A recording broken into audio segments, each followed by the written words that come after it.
Good afternoon, humbled head sir, saluted teachers, respected seniors, my dear classmates and all of you.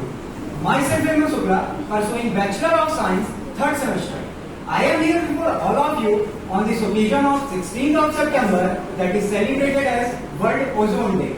Today I am before all of you to lighten the topic about ozone layer and its depletion. Now moving to our next slide, let us consider the topics that we are going to discuss here in this presentation. First of all, what is ozone layer, how the stratospheric ozone layer is formed, and how the tropospheric or wet ozone is formed. And after discussing few of the topics, we just conclude by the twin Indian concept, that is my own opinion about this ozone depletion. Now moving to next slide, let us consider about what is ozone layer. Ozone layer is a protective layer or a protective sheet in the Earth's stratosphere that have high enough concentration of the ozone. Ozone layer was discovered by the French physicist Charles Fabry and Henry Besson in 1930.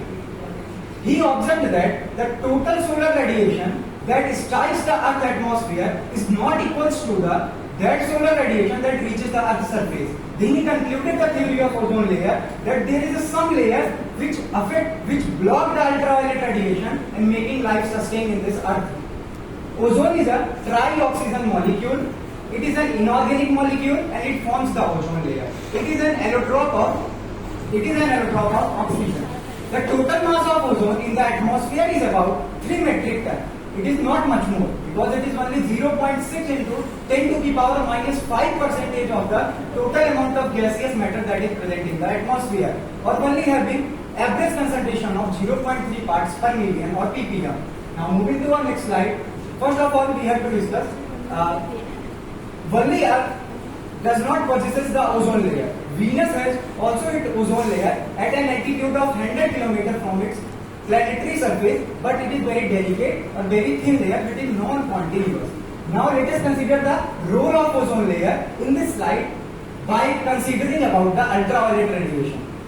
The total solar radiation that reaches the Earth's surface only contains 5% of ultraviolet radiation, and this ultraviolet radiation is further distinguished into 3 distinct types, that is ultraviolet A radiation, ultraviolet B radiation and ultraviolet C radiation, which is also known as UVA, UVB and UVC. The ultraviolet A radiation, having wavelength ranging from 315 nanometer to 400 nanometer, cannot be obstructed by any of the gaseous molecules, gaseous atoms, gaseous ions that are present in the atmosphere in any of the layer, and directly reach to the Earth's surface, causing no harm to us. But maybe some of the long-term diseases or chronic diseases are caused due to the ultraviolet A radiation. Now going through the ultraviolet B radiation, which is known as UVRB, that is ultraviolet radiation B. Ultraviolet radiation having wavelength of 280 nanometer to 315 nanometer, it is obstructed by the ozone layer. The ozone molecule absorb this ultraviolet radiation, convert them into thermal energy and get destructed into free oxygen atom and dioxygen molecule. And again now the ultraviolet C radiation. The ultraviolet C radiation is retarded by the dioxygen molecules. Not the entire ultraviolet C radiation, the part of which it about 214 nanometer to onward can be also obstructed by this ozone layer. Now considering the ultraviolet radiation having wavelength less than 100 nanometer, having range from 10 nanometer to 100 nanometer, can be obstructed by the dinitrogen atoms. These dinitrogen atoms absorb this ultraviolet radiation ranging from 10 nanometer to 100 nanometer. And the ultraviolet radiation that is below the 10 nanometer cannot be absorbed or cannot be obstructed by any of the gaseous atoms and even not cause any harm to us. So now moving to our next slide. Now we are going to consider types of ozone layer. Ozone layer have 2 distinct types, good ozone and bad ozone.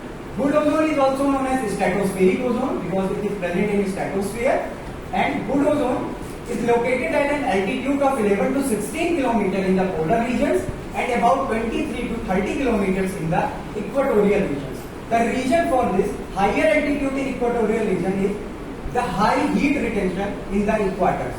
Now, the concentration of ozone or the maximum absolute concentration of ozone in the stratosphere or ozone layer is about 10 to the power 13 molecule or mole per milliliter. and the maximum relative concentration of ozone in the stratosphere or ozone layer is about 10 parts per millimeter.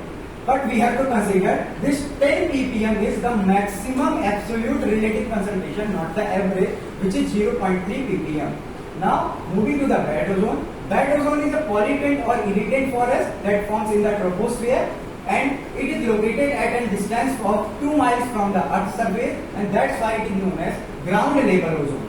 The bad ozone, after combining with the peroxyacyl nitrate and other volatile organic compound, forms the photochemical smoke that we discussed later. Now moving to the next slide, let us consider about formation of tropospheric ozone. The nitrogen oxides like nitrogen dioxide, nitrogen monoxide that are released by the automobiles or the other industries, these chemical effluents after the obstruction of ultraviolet B radiation emits its free oxygen atom either in radical form or in the nascent form. And this free oxygen atom combines with dioxygen atom, and with combining it forms the ozone. And this ozone molecule is formed in troposphere, that's why it is acted pollutant and known as tropospheric ozone or TO3.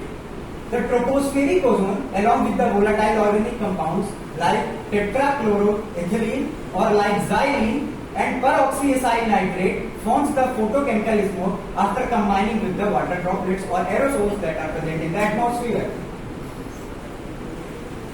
Now moving to our next slide, let us discuss about the ozone cycle.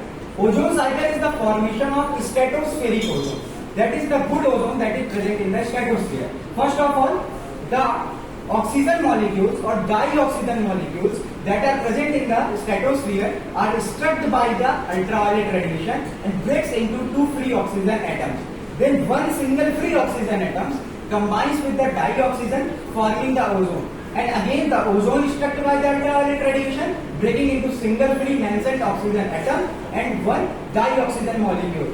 Thus this process of interconversion of ozone to dioxygen and dioxygen to ozone continuously occurs. And after between this interconversion, the kinetic energy of the ultraviolet radiation possessed by the photons are get converted into the thermal energy and can be transferred to the stratosphere. That's why the temperature of the stratosphere is much more than the tropopause. In tropopause, the average temperature is about minus 51 degrees Celsius, and in stratosphere, the average temperature is about 0 degrees Celsius, which in comparison to tropopause is much more. Now moving to our next slide, let us consider about the ozone depletion.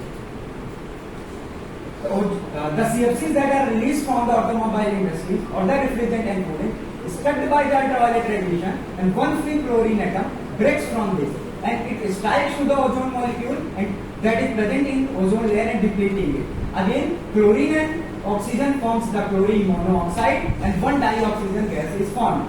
And this chlorine monoxide is not much stable because it does not possess any resonance, and that's why this chlorine monoxide again try to strike to the dioxygen, and this dioxygen strikes the chlorine, makes the chlorine atom to be free, and again this chlorine atom is tied to another ozone, and this process continuously forms, and that's how the ozone gets depleted. Now considering our next slide, that is ozone hole.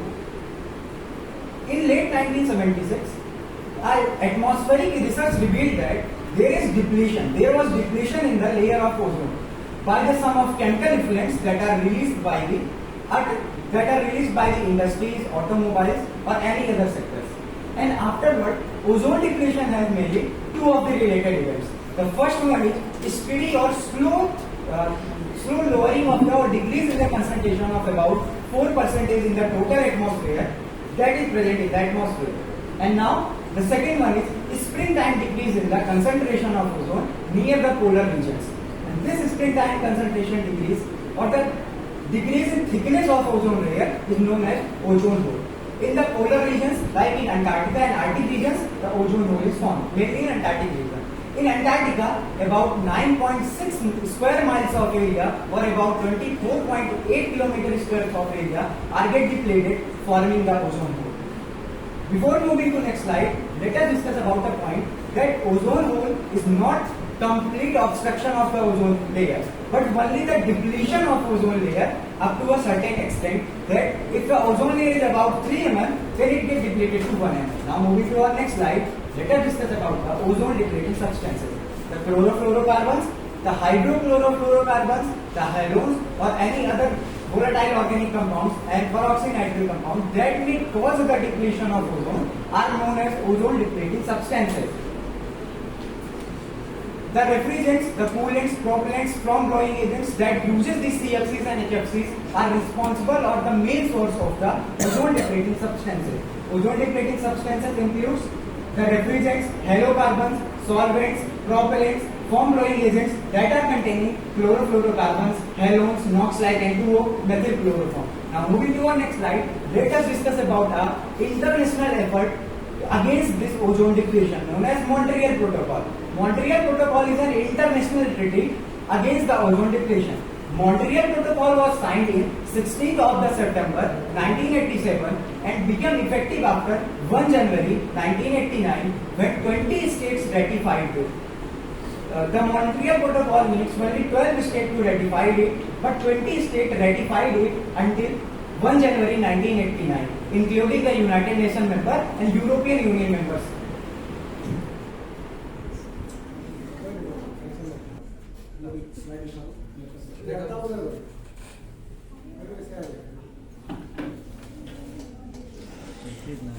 After the 16th of the September 1994, the United Nations General Assembly assigned this golden day as World Ozone Day. Now we discuss about the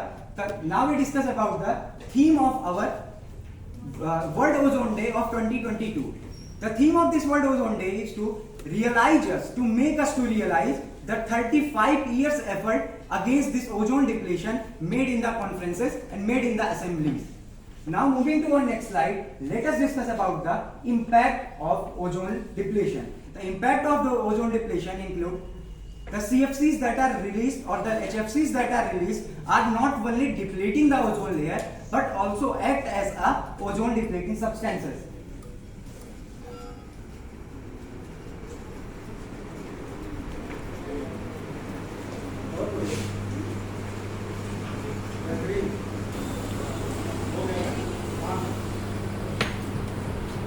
Let us discuss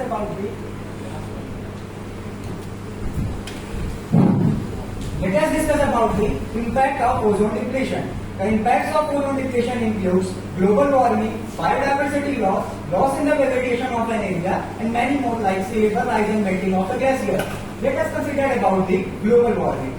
The CFCs and HFCs are not depleting the ozone layer, but they are also act as greenhouse gases, causing the global warming, and this global warming, that is increase in global temperature, result in the melting of glacier and causing the sea level rise, and even the change in xenotype of the vegetations or the animals leads to the biodiversity loss, and rest what we get is the fossils to study.